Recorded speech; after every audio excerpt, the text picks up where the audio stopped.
episode Noonie Narrations. Yes. Yes. And we are going to be continuing the book, The Giraffe and the Pelly and Me. And this is the giraffe. The giraffe. Except he has a longer. This is too short. You're fired. Just kidding. Hey! So there's a huge cloud, just like George's Marvelous Medicine. And then here are the characters. He's so tall. Tall! I am taller than Noonie. No, you're short. Oh man. So, Find me. This is reaching the interesting yeah, part. we're going to go to the interesting part where the story actually begins. So I hope you're ready. Let's start reading. Yes, let's start reading. I tried to catch some sign or sound of movement inside the house, but there was none. Until all of a sudden, out of the corner of my eye, I noticed that one of the windows on the top floor was slowly beginning to open outwards. Then a head appeared at the open window. I stared at the head. The head stared back at me with big, round, dark eyes. That's me. There's a creepy giraffe head with long eyelashes. Too bad. Poking out of the window.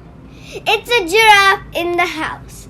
And there is Bill, little Bill, Billy. staring high up at the Billy. giraffe, who is creepily grinning.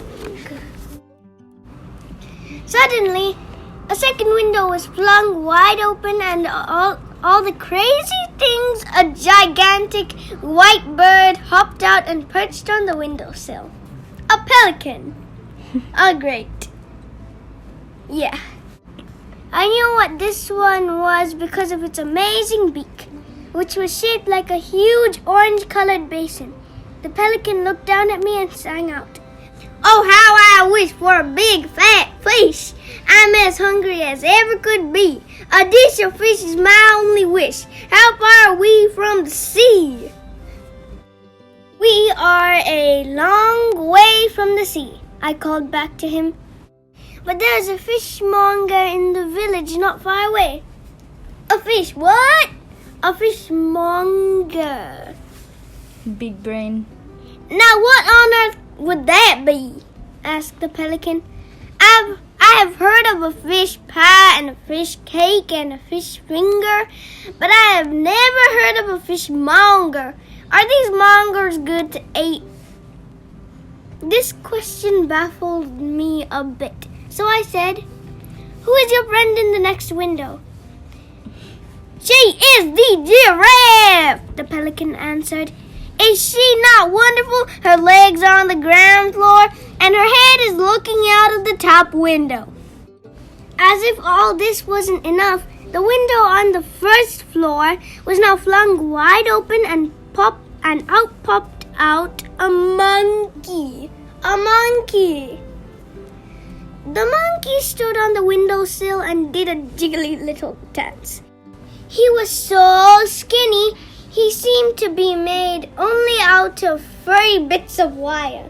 But he danced wonderfully well, and I clapped and cheered and did a little dance myself in return. He looks like a spider. He's bald. As described. He's so bald.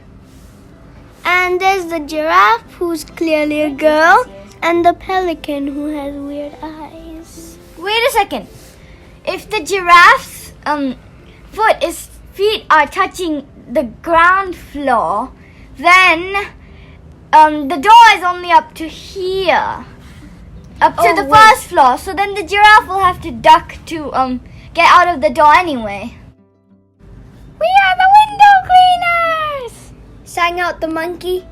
"We will polish your glass till it's shining like brass, and it sparkles like sun on the sea.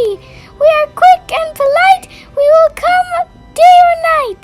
The giraffe and the Pelly and Me." "What a fabulous crew! We know just what to do, and we'll never stop work to drink tea." All your windows will glow when we give them a go. The Giraffe and the Pelly and Me.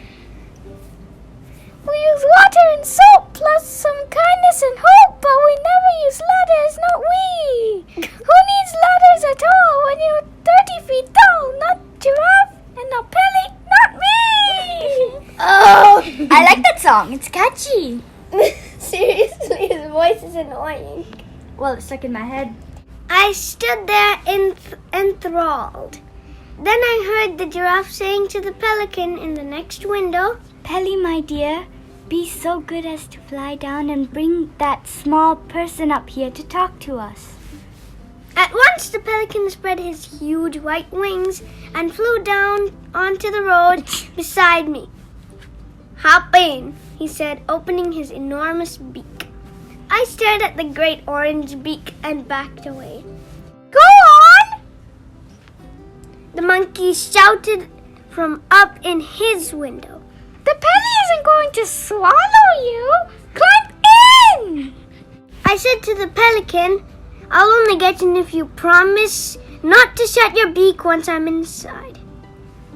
You have nothing to fear, cried the pelican. And let me tell you why I have a very special beak. A special beak have I. You'll never see a beak so fine. I don't care where you go, there's magic in this beak of mine. Hop in and don't say no. He looks insane. That's all I can say. I like the Pelly's eyes. Yeah. They look like googly eyes. And the huge mouth of his Pouch.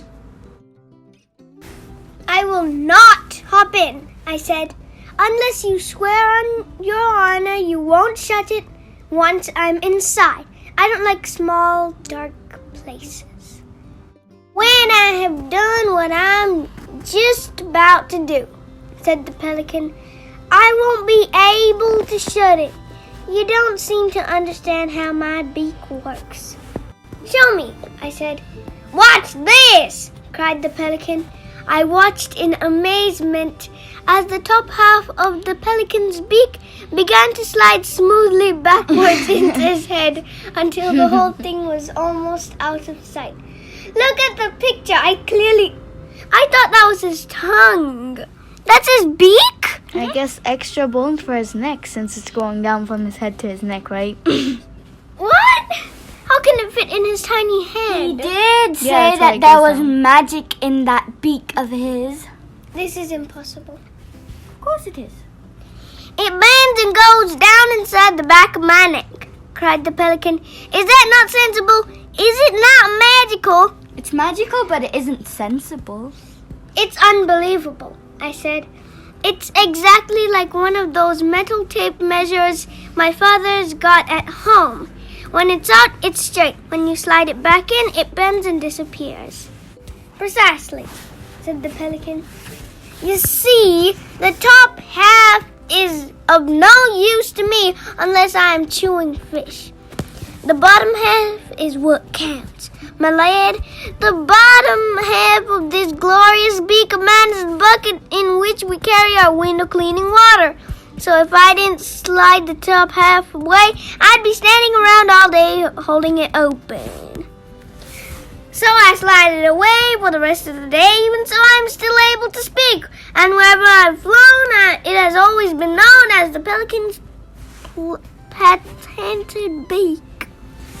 If I want to eat fish, that's my favorite dish, all I do is give it a tweak. In the blink of an eye, out it pops and they cry, it's the pelican's patented beak.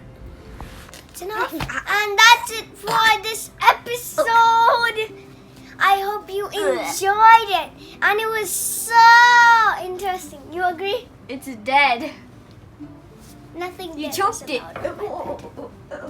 Okay. Get him alive. And I'll just pull him out from this book.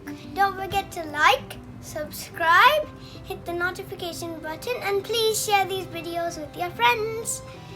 And we'll see you in the next episode. Bye! My jewels! Somebody's stolen my jewels! Too bad. I wish the giraffe were here to do something. No, he's not gonna steal the spotlight. You killed it. You choked it. Not on purpose. I don't believe that. I didn't.